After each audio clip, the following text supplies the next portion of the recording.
늘 그랬듯이 뭐 복습하고 복습이 해야 되나? 지난번 했던 거 조금 보고 할 거니까 8절부터 14절까지 한번 읽어볼까요? 네. 8절부터 14절까지 시작. 피차 사랑의 빛 외에는 아무에게든지 아무 빛도 지지 말라. 남을 사랑하는 자는 율법을 다 이루었느니라. 간음하지 말라, 살인하지 말라, 도둑질하지 말라, 탐내지 말라 한 것과 그 외에 다른 계명이 있을지라도 내 이웃을 내 자신과 같이 사랑하라 하신 그 말씀 가운데 다 들었느니라.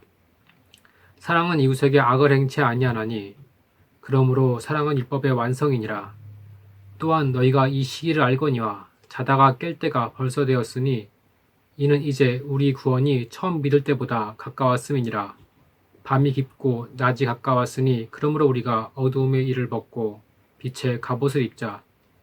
낮에와 같이 단정히 행하고 방탕과 술 취하지 말며 음란과 호색하지 말며 쟁투와 시기하지 말고 오직 주 예수 그리스도로 옷 입고 정욕을 위하여 육신의 일을 도모하지 말라. 지난번에 그때 11월이었어요. 11월 1일이더라고요. 11월이 꽤 됐죠? 네. 네, 그때 이제 거의 사랑의 빛에 대해서 상당히 많이 말했던 것 같아요. 네. 그래서 우리는 이제까지 하나님과 이웃에게 사랑의 빛을 엄청난 사랑의 빛을 지었고 또 지금도 지고 있고 또 앞으로도 계속 사랑의 빛을 지면서 살 수밖에 없다. 예, 그것을 인정하고 항상 감사하는 것이 그것이 정상적인 그리스도인의 모습이다라고 이렇게 했었어요. 그래서 또 이렇게 사랑의 빛을 졌음을 알고 감사하는 자들은 결코 하나님과 이웃에게 어떤 그 죄악을 행할 수가 없다.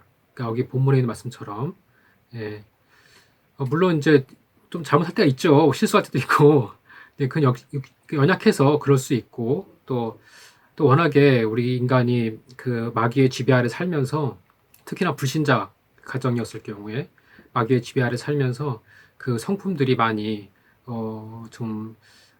많이 변질되고 그러니까 본래는 하나님의 형상을 가진 자들인데 많이 변질돼서 사람들에게 이 악을 행하는 경우가 있어요. 뭐 피차가 아니라 본의 아니게 이렇게 또는 본의로 또 고의로 그렇게 하는 경우도 있고 그렇지만 이제는 우리가 하나님의 자녀로서 하나님의 형상을 회복해 나가는 그런 과정이 바로 성령의 열매 또 신의 성품이라고 불리는 그 과정입니다. 그 성화라고 불리는 과정. 그것은 이제 우리가 하나님의 자녀로서 하나님의 형상을 회복해가는 과정이에요. 네.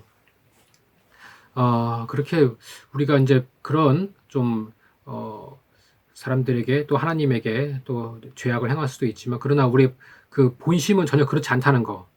예. 그것이 또 은혜 받은 자의 또 그리스도인의 그런 모습이죠. 그런데 이 사랑의 빛을 줬음을 모르면 인정하지 않고 감사치 않으면 그만큼 또 사랑이 안 나와요.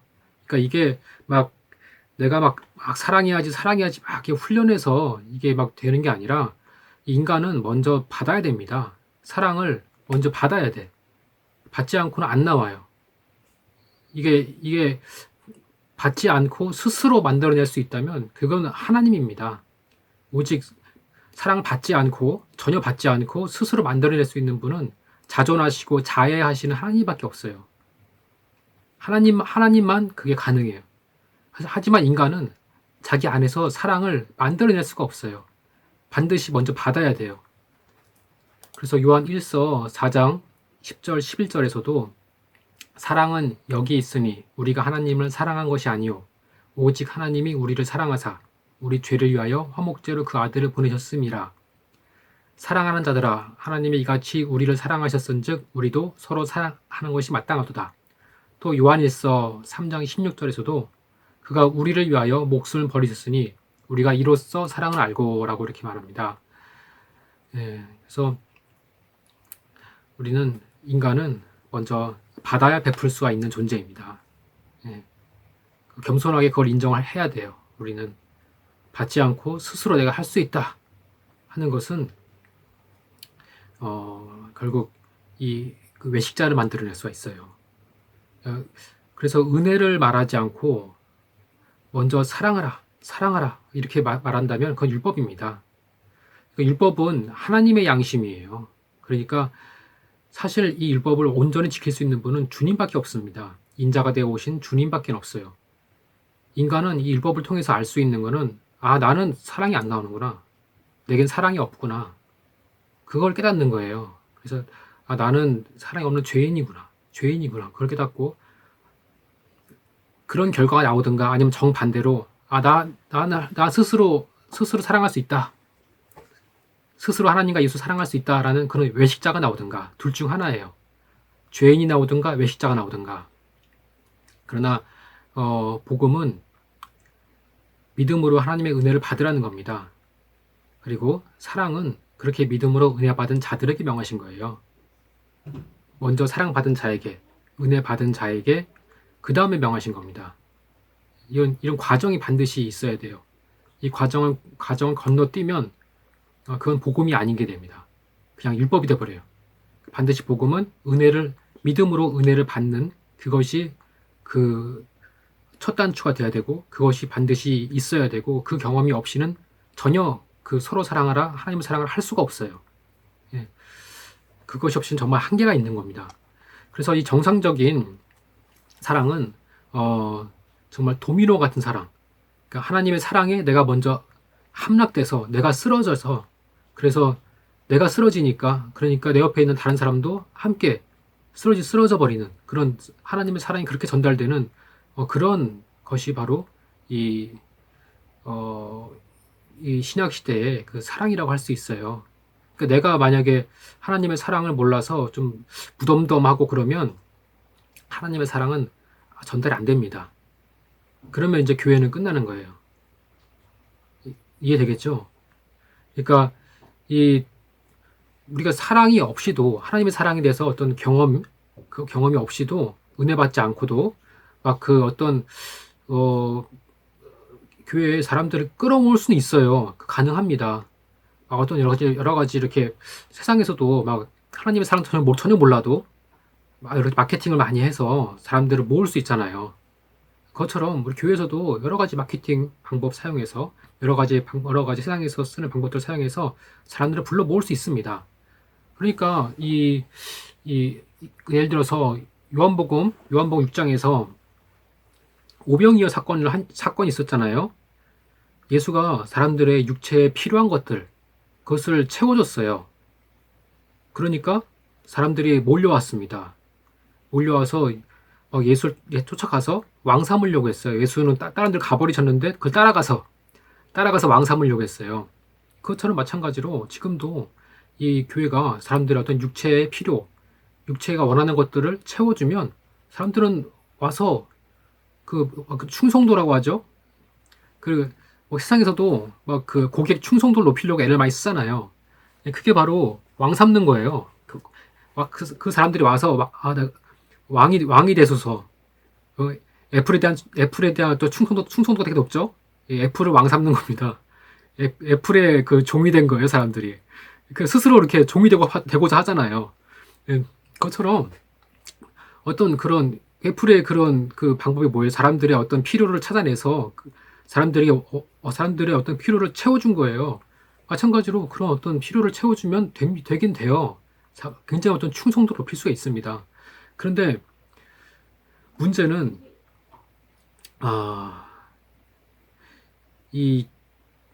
그런 식으로 계속 사람들을 끌어모은다면 이 육체에 원하는 것, 육체의 어떤 그런 기분, 육체의 감정, 육체에 필요한 것들을 채워주지 않으면 다시 나가게 돼 있어요. 그 애플도 잡스가 떠나고 그 사람들이 어떤 필요한 게 채워지지 않으니까 굉장히 그 배신들을 많이 느끼고 떠나잖아요. 마찬가지로 이 육체 것들로 왔기 때문에 육체 것들을 채우지 않으면 결국 떠나게 됩니다. 그래서 오병이어 사건 그때에도 예수가 이 사람들이 몰려왔을 때 그러니까 썩어질 육체를 위해 일하지 말고 영생케 하는 양식을 위해서 일하라 라고 이렇게 말하니까 다 떠나버렸죠. 이 교회에서는 어쩔 수 없이 예수가 말씀하신 것처럼 아무리 오병이어 때문에 떡 때문에 왔다 할지라도 그 사람들 결국에는 영생을 말해야 돼요. 영혼을 위해 살라고 말할 수밖에 없어요. 계속 육체에 필요한 것들을 채워줄 수가 없어요, 교회는. 그리고 또 그래서도 안 돼요. 만약에 그렇게 육체 것들로 막 채워주는 식으로 사람들을 모으고 또 그것을 유지하려고 하게 되면은, 그럼 교회가 돈이 많으면 할 수 있겠죠? 하지만 그것들이 그래서 안 돼요. 왜냐면, 그러면 사람들은 이 복음을 육체 것으로 이해해 버리니까. 아, 복음이란 거는 내 육체를 편안하게 하고, 내 육체를 만족시키고, 내 육체로, 내 감정으로 즐겁게 해주고, 아, 이게 복음이구나 하고 오해해 버리니까. 그렇기 때문에 복음은 그렇게 전해지면 안 됩니다. 그래서 사실 예전에 우리 메타버스로 이렇게, 물론 이제 하나의 어떤 방법이 될 수 있는데, 메타버스로 이제 교회를 하나 세워서 차세대 젊은이들을, 어린이들과 젊은 청소년들을 이제 정말 교회에 이렇게 관심 가지고 놀더라도 메타버스 교회 안에서 놀게 하자, 이런 이런 거를 이렇게 시도를 아마 지금도 하고 있을 거예요. 예, 그거를 이제 하는 걸 이렇게 같이 또 옆에서 일하면서, 나는 그거에 대해서 좀, 이게 단기적으로는 할 수 있겠지만, 그래서 하긴 했잖아요. 메타버스 연합장. 단기적으로는 할 수 있겠지만, 장기적으로는 안 된다라는 것을 말을 했었어요. 왜냐하면, 단기적으로 그런 쪽의 전문가들을 막 몰아붙여가지고, 야근해가지고, 할 수는 있겠죠. 메타버스 교회를 세우고 할 수는 있겠죠. 근데 어떻게 유지를 해? 근데 그거를. 유지를 어떻게 하냐고. 그렇잖아요. 그거 어떻게 보존을 해? 그 메타버스 하려면 계속 게임 같은 거 만들어내고 손을 계속 가야 돼요. 그거 보통 일이 아닙니다. 근데 우리가 어떻게 월급 주는 것도 아니고, 또 게다가 밤에 와서 하는 건데 또 아니 교회 사역자가 할 수 있는 것도 아니고, 그리고 최소한의 어떤 그런 무슨 컴퓨터나 이런 거 제공해 주지도 않고, 근데 어떻게 유지를 하냐고요. 한다면 여러 가지 우리가 하면 좋겠지만, 그렇게까지 해야 되냐는 거죠. 이제 정말 이 교회는 어쩔 수가 없어요. 이렇게 육체로 오병이어처럼 잠깐 채워줄 수도 있고 관심을 끌게 할 수도 있지만, 그러나 교회는 정말 성령과 진리로 영을 채워주려고 해야 됩니다. 이건 세상이 할 수 없고 교회만 할 수 있어요. 교회만이 할 수 있는 걸 해줘야지. 교회만이 해줄 수 있는 걸 해줘야지. 그래야 사람들이 교회가 다르구나 하는 걸 알 거 아니에요. 육체는 남녀노소가 다 달라요. 그래서 그 남녀노소에게 다 각각 필요한 걸 채워줘야 됩니다. 그거 정말 한도 끝도 없어요. 그러나 영은 다 똑같아. 남녀노소 다 똑같아요. 그렇기 때문에 영은 진리와 성령으로 채워주면 됩니다. 그래서 교회는 정말 특이하게 남녀노소가 한 자리에 모일 수가 있는 곳이 바로 교회예요. 보통은 그렇지 않잖아요. 남녀노소가 다 다르고 각각의 취미, 각각의 직업, 각각의 어떤 관심사에 따라서 다 따로 모이는데, 교회만큼은 묘하게 남녀노소가 한 자리에 모일 수가 있어요. 왜냐하면 남녀노소가 다 똑같은 영이 있으니까. 그 영이 필요로 하는 건 다 하나밖에 없으니까. 영이 필요로 하는 건 진리밖에 없어요. 성령으로 진리를 아는 것, 그게 바로 이 땅에서 영이 필요로 하는 유일한 겁니다. 그래서 요한복음 17장에서도 예수가 영을 보존하는 방법이 말씀하셨잖아요. 저들을 아버지의 말씀으로 보존하였소서. 아버지의 말씀은 진리니이다. 또 아버지 이름, 곧 내 이름으로 보존하였소서. 곧 진리와 예수 이름. 그걸로 보존해달라고 그랬어요. 그걸로 되는 거예요. 근데 그걸로 정말 안 되니까, 정말 진리와 성령으로 그렇게 영을 감동하고 영을 인도해야 되는데, 그게 잘 안 되니까 자꾸 다른 거 이렇게 방법을 찾는데, 참 어려운 거죠. 어려운 거예요. 애는 쓸 수 있지만, 그러나 본질적으로 교회가 사람들을 인도할 수 있는, 보존할 수 있는, 영혼을 보존하고 인도하시는 방법이 뭔가는, 그거는 성경에 있는 그대로 해야 됩니다. 어쩔 수 없어요. 그래서 이게 만약에 이것도 해보 저것도 해보 안 된다, 그럼 정말 중요한 핵심적인 것이 빠져 있지 않나. 정말 진리와 성령으로 인도하는 바로 그 능력, 그 영감과 영역이 빠져 있지 않은가? 그 부분을 생각을 해봐야 됩니다. 네. 네. 자, 어쨌든 우리 이 본문 오늘 할 거를 볼게요. 예. 지난주 했던 거에서 약간 보충했었는데 이제 오늘 할 거. 네. 그 11절부터 14절까지 말씀이죠. 11절에 또한 너희가 이 시기를 알거니와 자다가 깰 때가 벌써 되었으니 이제 우리의 구원이 처음 믿을 때보다 가까웠음이니라. 이 자다가 깰 때가 벌써 되었다라는 것은 부활할 때가 왔다는 겁니다. 우리가 부활할 때가 왔다. 이 구원이 가까웠다.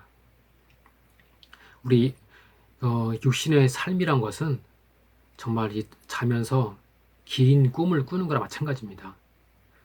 정말 이 육신의 삶이란 것은 말 그대로 일장춘몽이에요.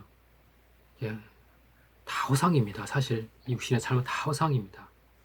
그래서 우리가 육신을 위해서 했던 모든 그것들은 사실 그 나라에 가서는 아무것도 안 남아요. 아마 기억도 안 남을 겁니다. 오직 그 나라에 가서는 하나님과 나 사이의 관계만 남을 거예요. 하나님과 나 사이에서 내가 어떻게 했는가. 그래서 불신자들은 마귀의 편에 서서 하나님의 일을 막았던, 성령을 거역하고 해방했던 일들, 또 핍박했던 일들, 그것만 남아서 그것으로 형벌을 받을 것이고, 또 우리는 하나님과 우리 사이에서 하나님 맡기신 일들을 어떻게 감당했는가, 그것만 남아서 그것으로 상을 얻고 영광을 얻게 될 겁니다. 이렇게 사실 근데 우리가 참 이렇게 막 육신에 느껴지잖아요. 근데 우리가 무슨 요즘에 무슨 VR 같은 거 있죠. 막 그래서 가상현실 그러잖아요. 가상현실도 똑같이 막 느껴져요. 보여지고 들려지고. 하지만 그걸 가상이라고 합니다. 왜 가상이라고 하는가? 당연히 지금 이 순간 느껴지는데, 내가 느껴져 너무나 실감나는데, 근데 그걸 가상이라고 그래요. 현실이 아니라고 합니다. 왜 그런가? 그냥 전원만 끄면 꺼지니까. 네.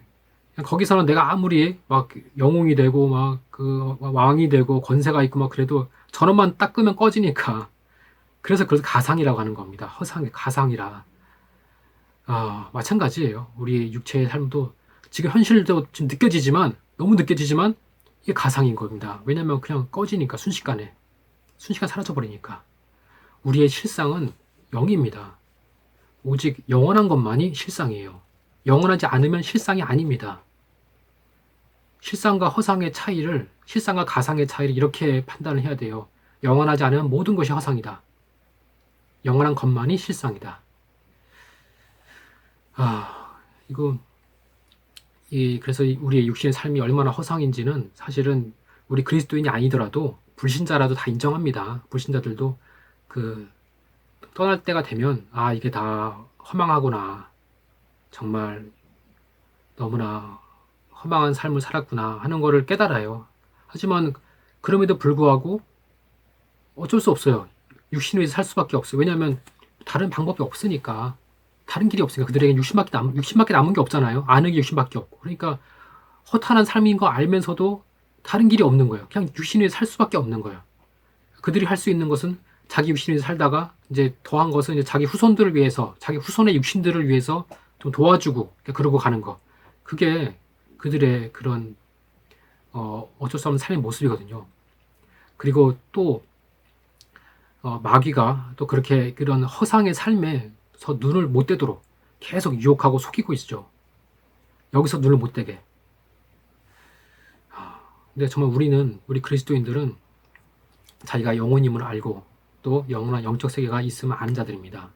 그래서 이 영생과 영광을 소망하는 자들이 바로 우리 그리스도인들이에요.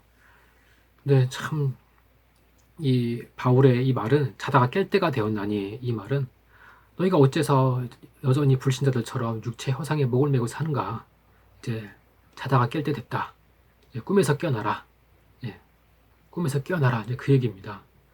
근데 왜 우리 그리스도인들이 꿈에서 못 깨는가? 이게 왜냐하면 우리 그리스도인이나 불신자나 똑같이 육체는 똑같으니까 육체는 똑같으니까. 그러니까 세상 사람들 좋아하는 거 똑같이 좋아해요. 뭐 이왕 먹는 거면 맛집에 가서 먹는 게 당연히 좋고. 예. 근데 그렇게 그냥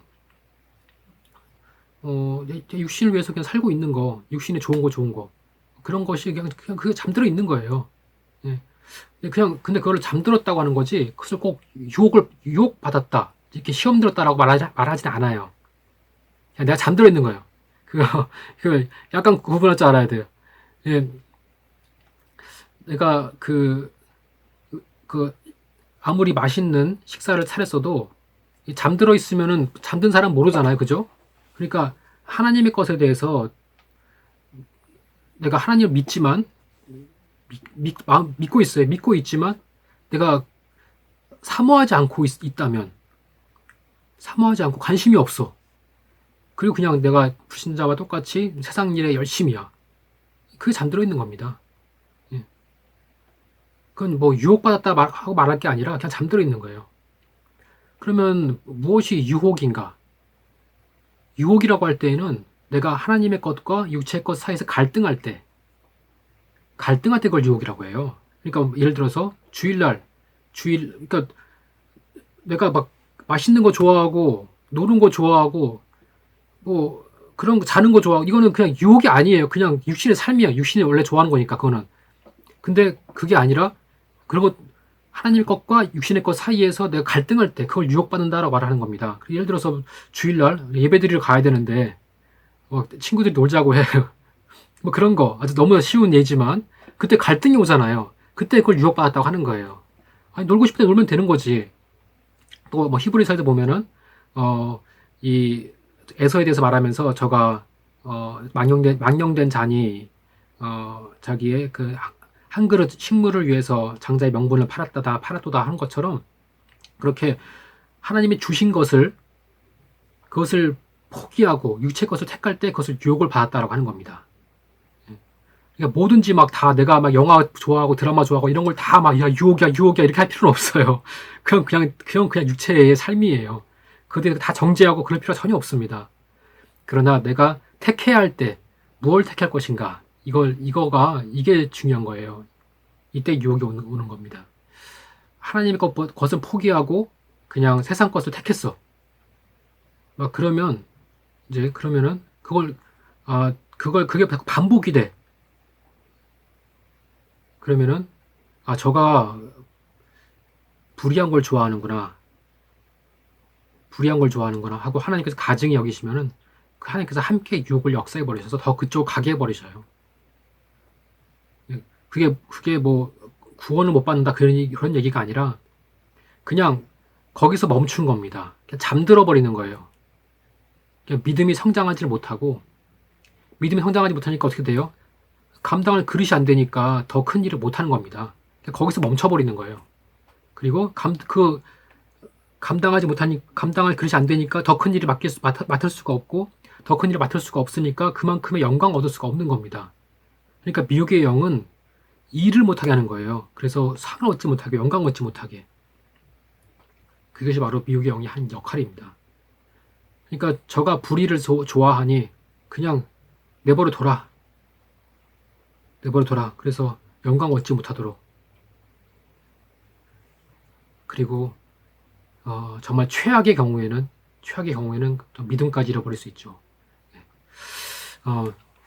어쨌든 그러나 일단 그렇게, 그것은 최악의 경우이고, 짐짓죄까지 갈 때 그 경우이고, 그러나 그렇게 그냥 육체에 좋아하는 것들을 그런다고 해서 구원을 못 받는다는 말은 아니에요, 전혀. 본문에 방탕과 술 취함과 음란과 호색과 쟁투와 시기와 정욕을 위한 육신의 일 도모하지 말라, 이런 얘기들이 나오고 있는데, 그냥 그것 때문에 천국에 못 들어간다는 얘기가 전혀 아닙니다. 천국은 오직 그리스도의 공로로 받는 거예요. 그것이 바로 지금까지 11장까지 우리가 이때까지 11장까지 바울이 했던 얘기가 그겁니다. 구원은 자기 의로, 자기 행위로 받는 건 전혀 아니다. 오직 믿음을 받는 것이다. 자, 그런데 이렇게 12장부터 완전히 반전되죠. 로마서가 12장부터 완전히 색깔이 달라져요. 그래서 전에도 말했지만은 바울 신학하는 신학자들이 바울이 다시 율법으로 돌아가는 것인가 하는 그런 말이 나올 정도로 챕터가 그래요. 제목 자체가 다시 율법으로 이렇게 바울이 갑자기 믿음으로 구원받는다라고만 그렇게만 강조하던 바울이 갑자기 12장부터 윤리적인 생활을 막 강조를 합니다. 게다가 13장에 와서는 아예 아까 읽으셨죠? 8절부터 10절까지 심지어 그 읽은 게 10계명이에요. 모세의 10계명. 그랬죠? 13장에 뭐 간음하지 말라, 살인하지 말라. 그거 다 10계명이잖아요. 그죠? 그거를 바울이 말을 해요. 그리고 또 사랑은 율법의 완성이다. 율법에 대해서 말을 하고 또 이렇게 막 윤리적인 어떤 그런 삶에 대해서 말을 하니까 그러니까 사람들이 이 11장까지 바울이 그렇게 강조했던 말들을 그냥 무시해버리고 바울이 믿음으로만 구원 얻는다라고 그렇게 강조를 했는데 그렇게 말하는 것 같으면서도 다시 율법과 윤리적인 생활을 강조하는 걸 보니까 결국 바울이 말하는 구원이라는 것은 이 믿음으로 칭의를 받아서만이 아니라 행위로 성화가 되어야만 받는 것이다. 그런 얘기가 나오게 되는 겁니다. 이 바울 서신들 때문에 주로 많이 그런 얘기가 나와요. 그래서 사실 이런 얘기가 예전부터 오랫동안 있어 왔는데 특히나 2017년에 그 김세윤 교수라고 있어요. 김세윤 교수가 그 말한 칭의 유보론이 있습니다. 칭의 유보론. 그게 이제 사실 오랫동안 있었던 문제를 이제 드러난 거죠. 그런 칭의 유보론이라는 이름으로. 외국에서는 더 오래됐어요. 외국에서는 뭐 이런 것을 이제 뭐 거의 뭐 당연시합니다. 그런데 당시에 하여튼 우리 그 2017년도에 그 교계에서는 굉장히 큰 그런 어떤 문제가 있었는데 우리 뭐 성락교에서는 그때 2017년이 무슨 날이에요?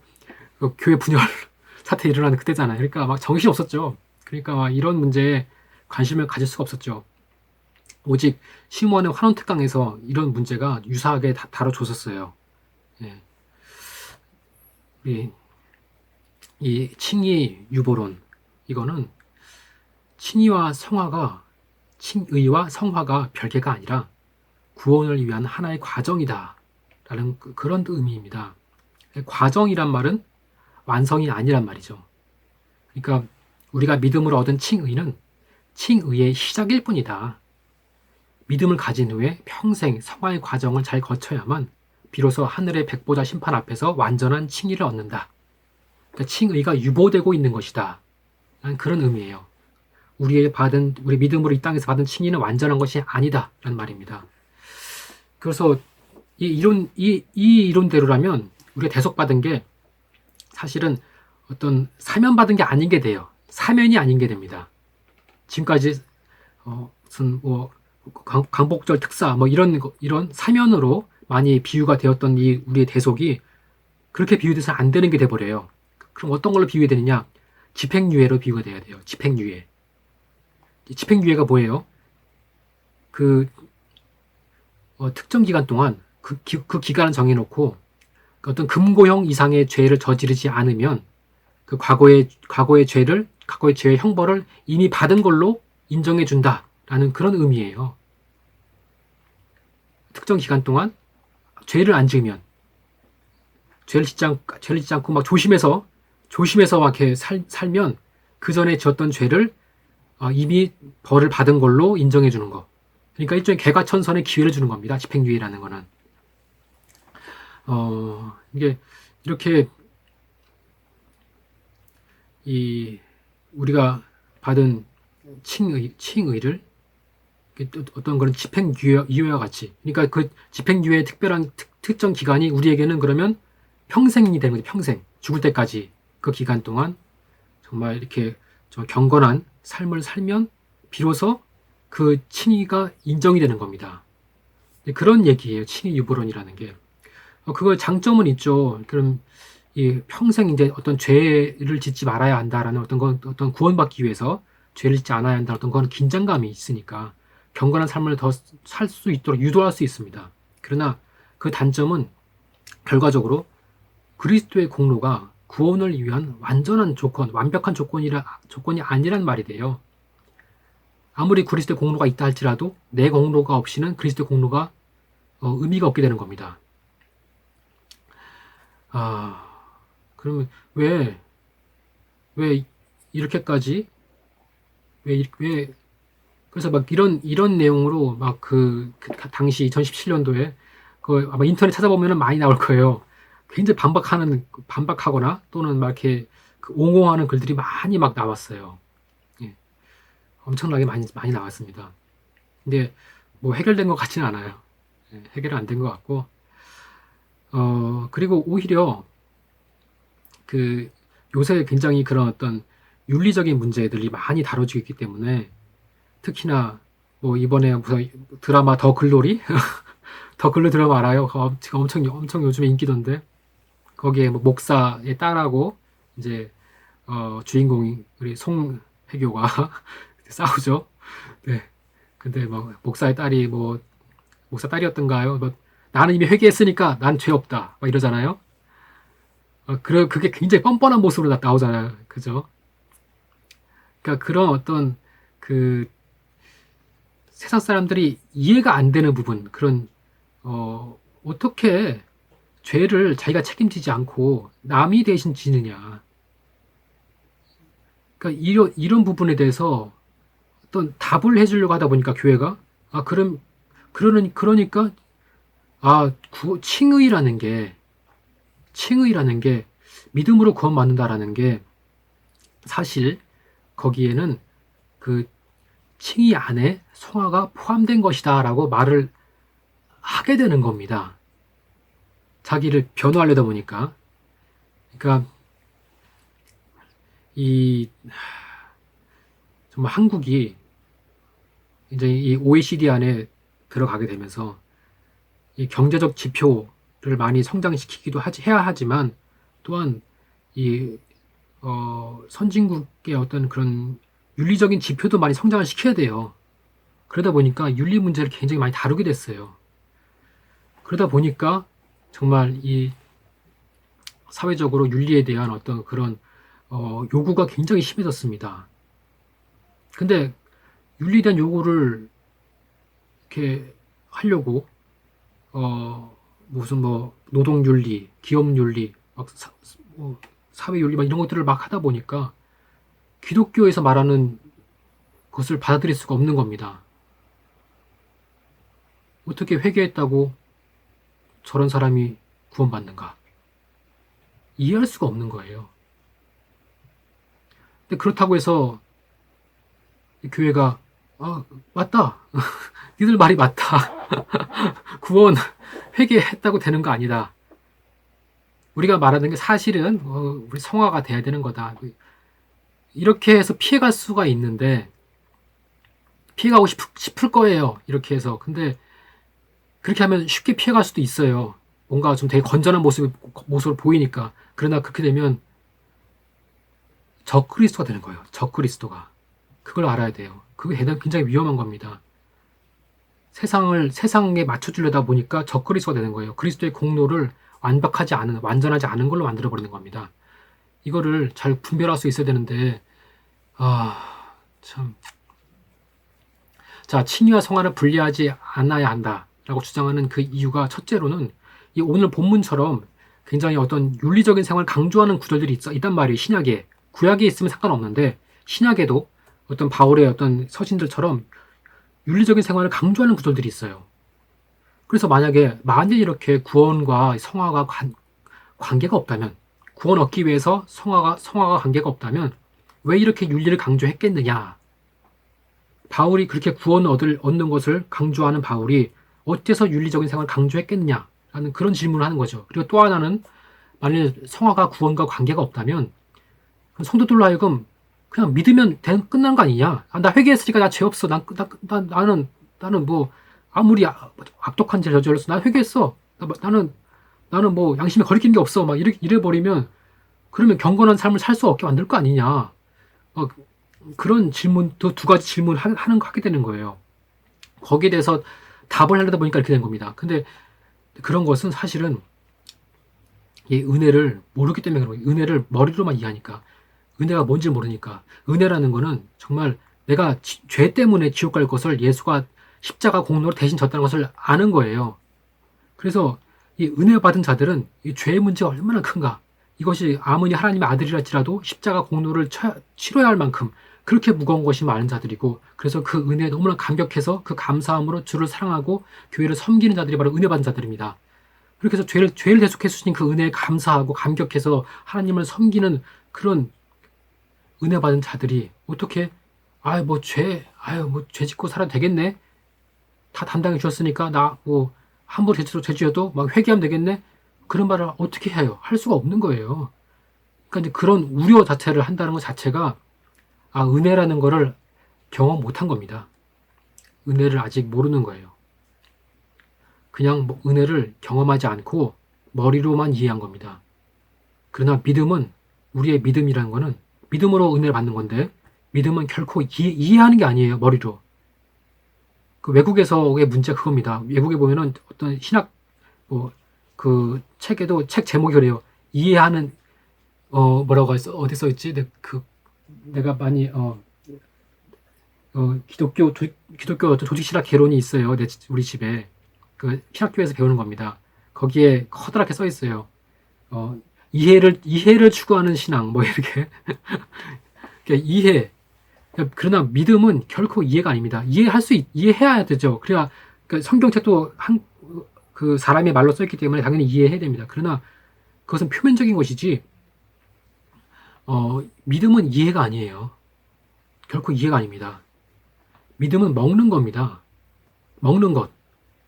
그래서 예수는 요한복음 6장에서 믿으면 살리라고 말하지 아니하시고 먹으면 살리라 말씀하셨어요. 예수의 살과 피를 먹는 것과 같다는 겁니다. 그래야 생명 얻고 영생 온다는 거예요. 먹어야 된다는 거. 먹는다는 거예요. 체험한다는 겁니다. 근데 너무나 많은 사람들이, 특히나 머리가 좋은 사람들이 그 믿음을 그냥 이해한 것을, 이해하면 내가 믿었다 생각을 해요. 자기가 이해했으면 그것을 알았다 여깁니다. 특히 선진국 사람들, 뭔가 좀 어떤 지식 수준이 높고 좀 학력이 높은 사람들, 그런 사람 특히 그래요. 자기가 이해를 해야 인정을 하고, 이해가 안 되면 인정 안 하고, 이해가 됐으면 그걸 자기가 알았다라고 확신을 내요. 저번에도 말했는데 모르겠는데, 내가 그 옛날에 봤던 영화가 있어요. 굿 윌 헌팅이라고. 그게 굉장히 기억에 남아요. 굿 윌 헌팅. 거기 보면은 어떤 그 천재가 나옵니다. 청년인데, 그 천재 청년하고, 어떤 대학의 심리학 교수하고 많이 친해졌어요. 근데 그 교수에게는 자기의 어떤 그런 커다란 슬픔이 있었습니다. 자기가 정말로 사랑하는 아내였는데 아내가 일찍 죽은 거예요. 근데 그 슬픔에서 못 벗어나고 있어요. 그래서 그 슬픔을 이제 그림으로 그리면서 이제 좀 극복하고 있었던 거죠. 그래서 이제 그 교수의 교수실에는 그림들이 좀 그려져 있어요. 근데 그 천재 청년이 막 그 그림들을 막 분석을 해가지고 그 아내를 잃은 그 마음에 대한 것을 본인이 분석한 것을 설명을 합니다. 교수한테. 그러니까 교수가 대노하는 거예요. 너무 화를 내고. 왜 그러냐? 네가 아내를 잃어본 적이 있느냐? 네가 사랑하는 아내를 잃어본 적이 있느냐? 네가 그걸 경험해 본 적이 있냐는 거죠. 그때 이제 그 청년이 깨닫는 거예요. 내가 이제까지 머리로 안 것만 알았다 생각했구나. 경험하지 않고 머리로 안 것을 알았다 생각했구나. 그게 그의 인생의 큰 반전이 됩니다. 머리로 이해하고 분석한 것은, 그거는 믿음도 아니고 사랑도 아니에요. 오직 경험한 것만이 믿음입니다. 경험한 것만이 사랑이에요. 이 자기 머리로 이해한 것을 믿음이라고 믿는 사람들은 이 대속의 은혜도 어떤 그런 수학 공식처럼 여기는 겁니다. 지난번에도 설교 때 했던 얘기긴 하지만은, 예를 들어서 음수에다가 음수를 곱하면 양수가 돼요.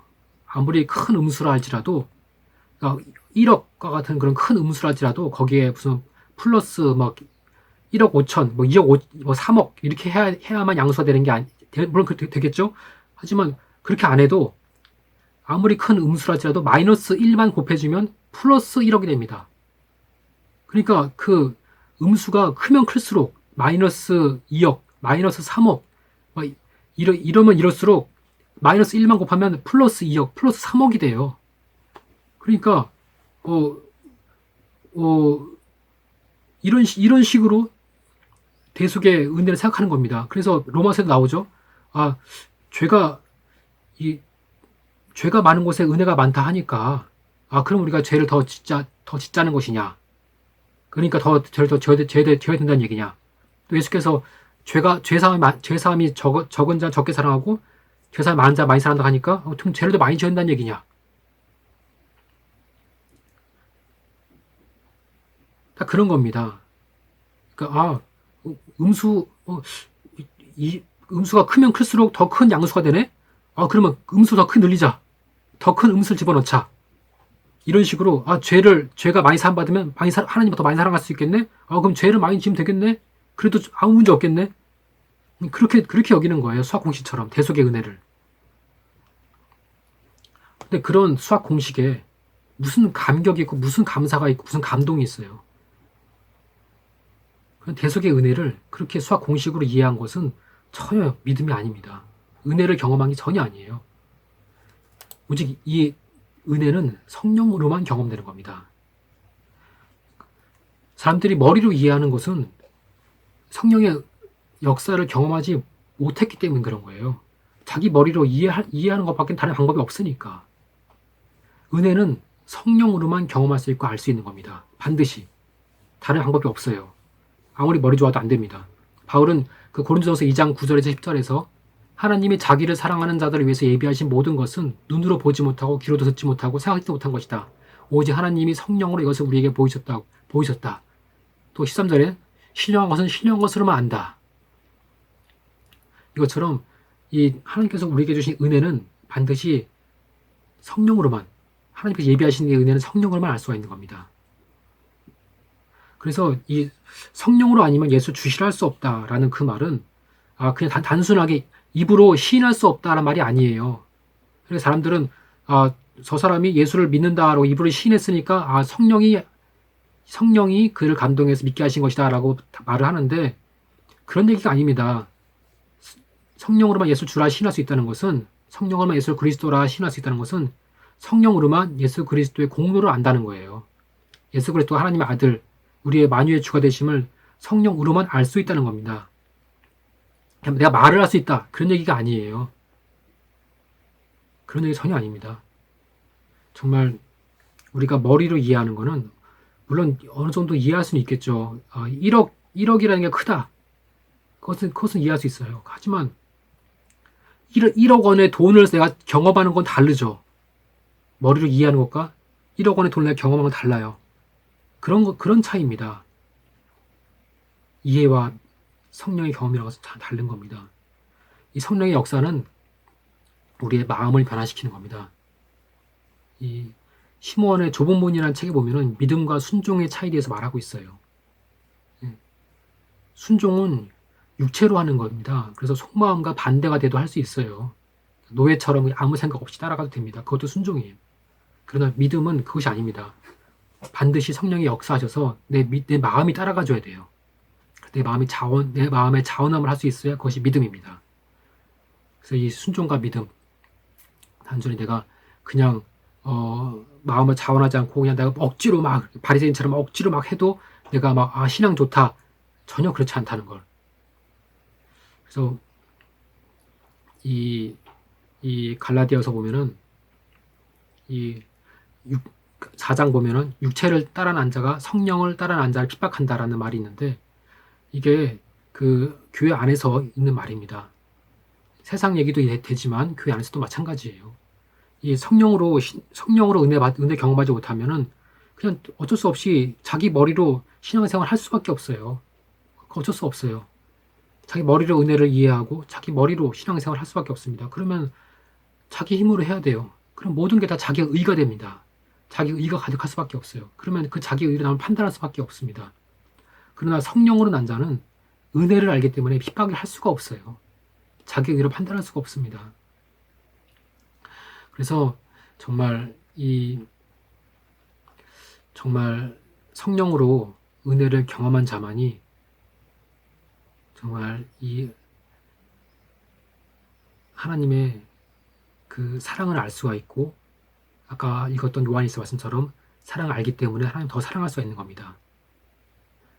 그래서 성령 나지 않으면 하나님을 사랑하려고 애를 쓰지만 흉내만 낼 뿐이지 그냥 결국 외식자가 돼버려요. 흉내 내는 거는 외식입니다. 정말 우리가 은혜가 뭔지를 알고 성령으로 알고자 우선 먼저 그것부터 해야 돼요. 내가 막 사랑해야지, 사랑해야지, 이거 해야지, 저거 해야지, 막 이것이 아니라 정말 내가 사랑이 있는가? 왜 내 마음이 안 따라주는가? 왜 내가 안 되는가? 이거에 대해서 하나님 앞에서 더 겸손하고 솔직하게 자기를 보여드릴 필요가 있습니다. 스스로를 좀 자기 신앙을 확증해 볼 필요가 있어요. 확인해 볼 필요가 있어요. 왜 내가 안 되고 있는가? 그 갈라디아서에서 성령의 열매를 말할 때에도 그래서 바울이 성령의 열매 말하는 것이 너희가 이것을 해라, 온유해라, 절제해라, 인내해라, 이 얘기가 아니에요. 자세하게 정확하게 읽어봐야 됩니다. 바울이 말하고자 하는 것은 너희가 정말 성령의 사람인가 확인해봐라는 거예요. 확인해봐라. 이 성화라는 거는 성령의 열매입니다. 사람이 거기에 합력하는 것이지 사람의 열매가 아니에요. 성령의 열매입니다. 성령이 역사하셔서 나오는 열매예요. 바울이 갈라디아서에서 말을 하는 것은 너희가 지금 성령이 역사하시고 있는 자인가를 보라는 겁니다. 너희 힘으로 막 사랑하라 이것이 아니고 정말 성령이 역사하신 자가 되어야 됩니다. 먼저 그래서 정말 이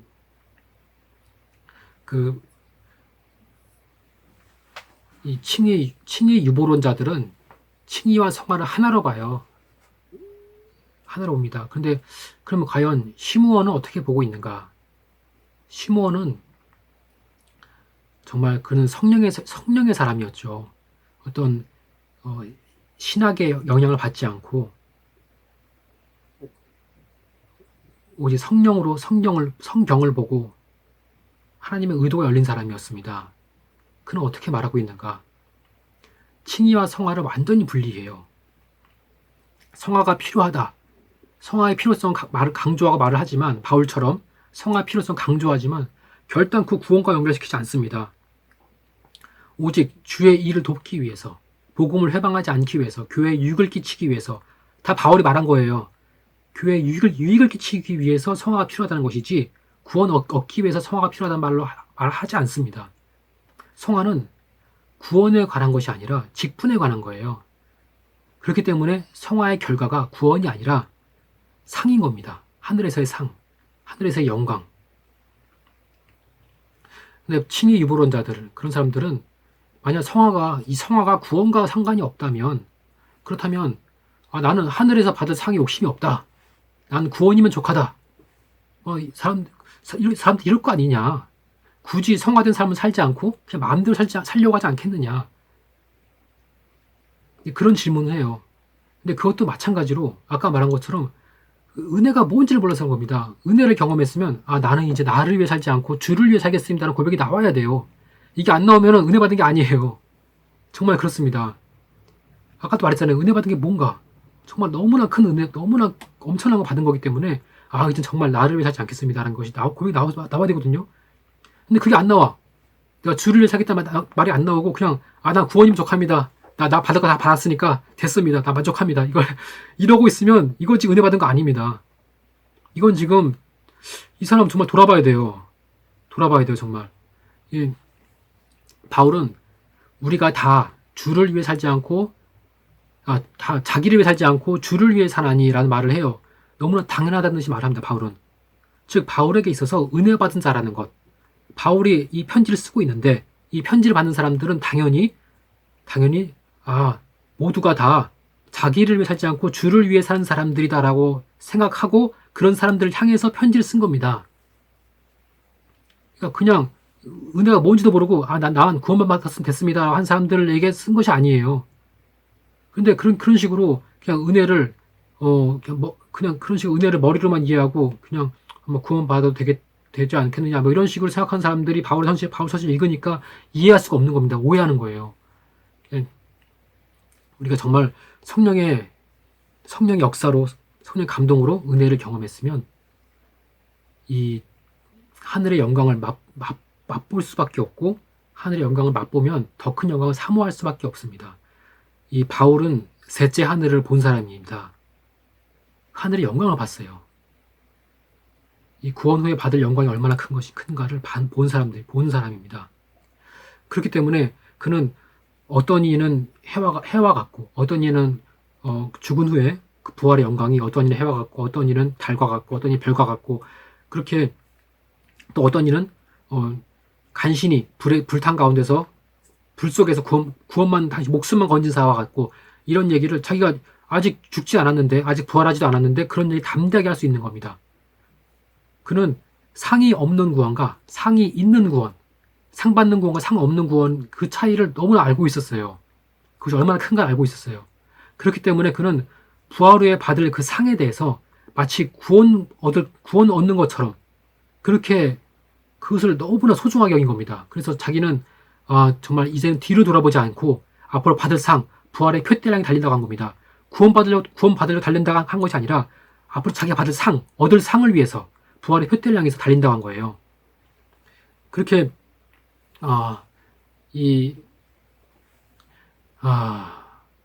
상에 대한 하늘에서 받을 상에 대한 그 소망이 큰 자이기 때문에 너희가 어떻게 정말 당연히 하나님의 도역자로서 거룩한 일을 해야 될 거 아니냐. 그러니까 그렇게 일을 해야 되니까 당연히 이 땅에서 삶을 어떻게 살아야겠냐.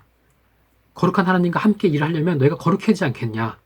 또 교회에 피해를 끼치지 않고 교회에 유익을 끼쳐서 너희가 후사로서 영광을 누리고자 한다면 그렇다면은 너희가 서로 배려하고 서로 사랑하고 서로 한마음 한뜻 돼야 되지 않겠느냐. 그렇게 상을 얻기 위해서 성화된 삶을 살아야 한다고 가르친 겁니다. 그거예요. 그래서 말하고 있는 것이지 그가 뭐 구원이 가까웠으니 이렇게 살아야 한다라고 했다고 해서 구원 받으려면 이렇게 살아야 한다라고 말했구나라고 이해를 해서는 안 되는 겁니다. 근데 그렇게 많이 이해를 해요. 그게 메이저 신학이에요. 오히려 시므온의 신학은 마이너입니다. 마이너한 신학이에요. 시므온의 신학을 말하면은 어떤 그 구원파, 어떤 그 도덕 폐기론 그렇게 이해를 해요. 원래 도덕 폐기론은 그 카톨릭이 그 개신교를 향해서 한 말입니다. 너희가 오직 믿음으로, 오직 은혜로를 강조하니까 그러면 사람들이 구원 받았으니까 난 됐다, 난 만족한다, 난 이제 거룩한 삶을 살지 않을 것이다. 그럴 필요가 없으니까 이미 구원 받았으니까 그래서 결국 도덕을 폐기하게 되지 않겠느냐. 그래서 카톨릭이 개신교 종교 개혁자들에게 도덕 폐기론자들이다라는 말을 한 거예요. 근데 그거를 지금은 개신교가 하고 있어요. 개신교가. 그 얘기를 개신교가 하고 있어요. 자기들을 욕하던 그 얘기를 자기들이 하고 있어요. 그러니까 역사는 반복되는 겁니다. 왜 반복되는가? 사람은 바뀌지만 사단은 바뀌지 않아요. 에덴에서 아담을 유혹하면서 네가 스스로 살 수 있다 라고 유혹한 그 마귀가 지금도 너희가 그리스도의 공로로만 살 수 없고 너희 공로가 있어야 된다. 너희 공로 없이는 그리스도 공로가 있으나 마나다. 계속 속이고 유혹하는 겁니다. 자, 그래서 오늘 바울이 말하고자 하는 것은 이 윤리적인 생활을 말하는 것은 구원받아야 되기 때문이 아니라 세월을 아끼라는 겁니다. 세월을 아껴라. 그러니까 에베소 5장 16절에 말씀과 같이 구원의 날이 가까웠으니까 썩어질 육신의 일로 세월 낭비하지 말고 정말 썩지 않을 영생케 하는 영혼의 양식을 위해서 하라는 겁니다. 예수께서도 그랬죠. 예수가 한 말이잖아요. 그죠? 살리는 것은 영인이 육은 무익하니라. 그러니까 육체를 위해서 하는 것이 너희를 막 죽인다. 너희의 구원을 못 받게 한다가 아니라 육체를 위해서 일하는 것이 그게 너희를 죽이는 게 아니라 그냥 무익하다. 무익하다는 겁니다. 영혼의 영생을 위해서는 아무 도움도 안 된다. 마음껏 육신을 위해서 일할 수 있어요. 우리는 모든 것이 가하나라고 했던 것처럼 바울도 그랬죠. 모든 것이 가하나 모든 것이 유익하지 아니하니라. 그겁니다. 모든 것이 널 망하게 한다가 아니라 모든 것이 가하다. 하지만 모든 것이 다 널 유익하게 하는 것이 아니다. 그 말씀 기억하죠. 마찬가지예요. 육체를 위해서 일하는 것이 일할 수 있어요. 얼마든지. 불신자처럼. 하나, 그것이 너에게 영혼에 유익을 주는 건 아니다. 그 얘기입니다. 그래서 너희가 결정해라. 지푸라기로 쌓을 거냐. 이 살아있는 동안에 썩어질 지푸라기 쌓을 거냐. 아니면 금과 은으로 쌓을 거냐. 육체를 위해서만 살면 썩어질 것이다. 결국은 지푸라기처럼 불타 없어질 것이다. 그러나 정말 영혼을 위해서 산다면 그러면 그것은 영원히 남을 것이다. 그 얘기를 하고 있는 겁니다. 좀 구원받으라 그 얘기가 아니라. 그래서 우리 육체는 정말 당연한 겁니다. 부유하고 싶고 이왕이면 편하고 싶고 그건 그냥 육체의 속성이지 죄가 아니에요. 그냥 육체 정욕대로 살지 말라라고 써 있지만 육신의 일을 도모하지 말라 써 있지만 그런다고 그게 죄라는 말이 아니라 그게 그냥 유익하지 않다는 겁니다. 그냥 무익하다는 거예요. 아무 도움도 안 된다. 그러니까 부자가 자기가 몇 년 동안 먹을 양식을 쌓아놨잖아요. 그거에 대해서 예수가 정죄한 건 아니에요. 그냥 이게 다 그냥 그걸로 육체와 함께 땅은 돌아간다는 겁니다. 다시 안 돌아온다는 거예요. 너 영혼에게 돌아오지 않는다는 겁니다. 다 놓고 가야 된다. 그러니까 정말 지혜로운 자가 되라. 정말 지혜로운 자가 되라. 그 얘기입니다. 하나도 못 가져가니까. 너희가 육신을 위해 사용한 모든 것은 그냥 그걸로 끝이에요. 우리 육신과 함께 그걸로 끝입니다. 그러나 영혼을 위해서 사용한 것은 영원히 남는 거예요. 그것이 바로 지푸라기로 쌓느냐 금과 은으로 쌓느냐 그 얘기입니다. 그래서 정말 우리가 믿음만 있으면 구원받아요. 그러나 어떤 구원받을 것인가 어떻게 구원받을 것인가 그것은 우리의 생활로 결정되는 겁니다. 그래서 정말 하늘에서 받을 그 상급 부활의 소망 그 부활의 표대를 우리가 받을 상을 향해 달려가라는 것입니다. 그래서 정말 그 카톨릭 사람들처럼 또 이 칭의 유보론자들처럼 내가 구원받으려고 경건한 생활을 하려는 것이 아니라 구원을 이미 받았고 그 때문에 항상 우리 바울이 그랬죠. 항상 기뻐하라. 항상 기뻐할 수 있는 이유가 거기 있어요. 우리 구원 받았으니까. 그것만큼은 정말 우리가 정말 놓치지 않으니까. 만약에 구원받는 것이 흔들린다면 항상 기뻐할 수가 없죠. 항상 불안하고 두렵죠. 항상 전전긍긍하고 또 내가 구원 못 받을까 봐 전전긍긍하고 그럼 항상 기뻐할 수 없습니다. 그러나 우리는 구원 받았기 때문에 항상 기뻐할 수 있는 거예요. 그렇지만 이제 정말 그런 식으로 긴장감을 유도해가지고 경건한 생활을 하게 만들 게 아니라 정말 우리는 기쁨으로 더 큰 상을 위해서 일을 해야 될 것입니다. 정말 우리가 이 12절을 보면은 계속 밤과 낮, 그리고 어두움과 빛, 단정함과 방탕함, 예수 그리스도의 옷과 육신 이렇게 아주 극단적인 구분이 나와요. 이런 아주 어떤 이분법적인 극단적인 표현이 나옵니다.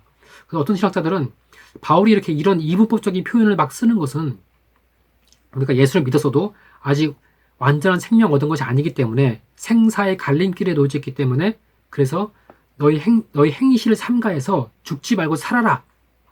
그러니까 죽을 수 있다. 그러니까 살아라라는 의미를 썼다는 겁니다. 물론 우리가 이 땅에서 영원히 죽을 수 있죠. 정말 죽을 수 있어. 구원 못 받을 수 있어요. 우리가 그것은 믿음만 떠난다면, 믿음만 버리면, 진짓죄를 지으면 그럼 우리는 죽습니다. 그러나 그 외에는 어떤 방법으로도 어떤 방탕함, 술 취함, 어떤 육신의 일을 도모한다 했어도 죽지 않아요. 우리는 죽지 않아요. 우리는 생사의 갈림길에 있는 거 아니에요. 우리는 살 길에 있습니다. 우리 믿음만 있다면 탄탄대로에 있어요. 우리는. 그러니까 막 두려워할 필요가 없는 겁니다. 오히려 기쁨으로 살아야죠. 그래서 정말 이렇게 뭔가 그렇게 어떤 그리스도의 공로를 좀 불완전하게 만드는 그런 가르침들은 그 적그리스도의 가르침이라는 그것을 정말 기억을 해야 됩니다. 이거는 다른 교회에서 이렇게 친위 유보론 반박할 때도 쓰는 말이에요. 적그리스도다. 전 적그리스도다. 예. 자, 그러면 이 바울이 왜 그렇게 이런 표현들을 했을까? 잘 분별하라는 겁니다. 잘 분별해라. 잘 분별해라. 뭐가 예. 잠시만요. 뭐가 단정한 것인지 뭐가 빛인지 분별하라는 것입니다. 그리고 아이고 왜 또 안 되네. 낮이 가까웠으니 그러므로 우리가 어두움의 이를 벗고 빛의 갑옷을 입자라는 말이 나옵니다. 저번에도 말했지만은 빛이라는 것에 대해서 사람들이 막 어떤 윤리적인 선행 이런 거 생각을 많이 해요. 근데 성경은 빛은 무조건 예수예요. 그냥 내가 세상에 빛으로 왔나니 나는 빛이니 라는 말을 얼마나 많이 하셨어요. 그냥 예수를 생각하면 됩니다. 그래서 이 예수가 하신 모든 말씀과 모든 행하신 일들 곧 진리가 빛입니다. 그러니까 빛의 갑옷 곧 그 진리 안에 거할 때 세상 신이 손을 못 댄다는 겁니다. 빛의 갑옷을 이렇게 두르고 있으면 세상 신이 손을 못 댄다는 거예요. 그 진리 안에 거하면 세상 신은 어떤 전능한 신이 아니에요. 우리가 어둠에 거할 때 건드릴 수 있는 겁니다. 그 진리에서 벗어날 때 건드릴 수가 있는 거예요. 예, 요한복음 8장 12절에 보면 나는 세상의 빛이니 나를 따르는 자는 어둠에 다니지 않냐고 생명의 빛을 얻으리라. 이 말씀은 언제 했냐면 요한복음 8장에 현장에서 가늠한 자 붙잡힌 여인이 여인에게 나도 너를 정죄하지 아니하노니 가서 다시는 죄를 범치 말라라고 하시고 바로 이어서 하신 말씀이 그 다음 절로. 아니 어떻게 인간이 다시 죄를 범치할 수가 있나? 사람이 육신이 있는데 어떻게 그럴 수가 있을까? 그럼 가늠한 여인에게 너무 큰 짐을 지어버리는 거 아닙니까? 그럼 이제는 또 죄를 지으면 이제는 뭐 예수가 안 막아주신다는 거예요? 내가 이제는 이번까지는 내가 막아줬는데 또 죄를 지으면 이제 안 막아준다 그 얘기입니까? 그 얘기가 아니에요. 그러니까 예수를 따르라는 겁니다. 예수를 따르라. 가늠한 여인에게 돌을 던질 수 있었던 것도 가늠한 여인도 돌을 던지는 자도 그 가능했던 이유는 모두 율법 아래에 있었기 때문에 가능한 거예요. 그러니까 율법 아래에 있는 게 어둠 안에 있는 겁니다. 이 어둠이 어떤 비윤리, 부도덕 말하는 것이 아니라 율법 아래에 있으면 어둠 아래에 있는 거예요. 그걸 이해를 해야 돼요. 그 어둠 아래에 있었기 때문에 가늠한 여인에게 돌을 던질 수 있었던 겁니다. 그러니까 사망이 있었던 거예요. 예수 빛 가운데 있었을 때 그때 비로소 그 돌을 던질 수가 없었던 겁니다. 이해가 됩니까? 예. 그 마귀는 사망으로 말미암아 사망의 세력 잡은 자예요. 근데 사망에 쏘는 것은 죄요. 죄의 권능 율법이라고 했어요. 그러니까 사망 권세는 죄에 있고 죄의 효력이 있는 것은 율법이 있기 때문이거든요. 근데 예수가 율법을 담당했기 때문에 사망 권세를 사용할 수가 없는 겁니다. 그러니까 예수를 따를 때 예수의 안에 거할 때 율법에서 해방되고 죄에서 구원받고 마귀의 사망 권세로부터 자유할 수 있는 겁니다. 그러니까 앞으로 돌에 맞고 싶지 않아. 네가 지금도 또 네가 지금 나를 만나서 가늠한 여인에게 나를 만나서 돌에 맞지 않았다. 하지만 앞으로도 돌에 맞지 않으려면 나를 따르라는 겁니다. 예수 아래 거하지 않으면 다시 율법 돌아가면은 돌 맞는 거 다시. 그러니까 예수 아래 들어가야만 이 음부의 권세, 사망 권세 이길 수가 있는 겁니다. 예, 우리는 불을 끄면 당연히 어둠에 잡히게 돼 있어요. 사람은 스스로 어떤 반딧불처럼 빛을 낼 수가 없습니다. 우리가 빛 가운데 들어가야 돼요. 나를 따르라 했어요. 그냥 빛을 사모하고 빛 가운데 들어가려면 애를 써야 한단 말입니다.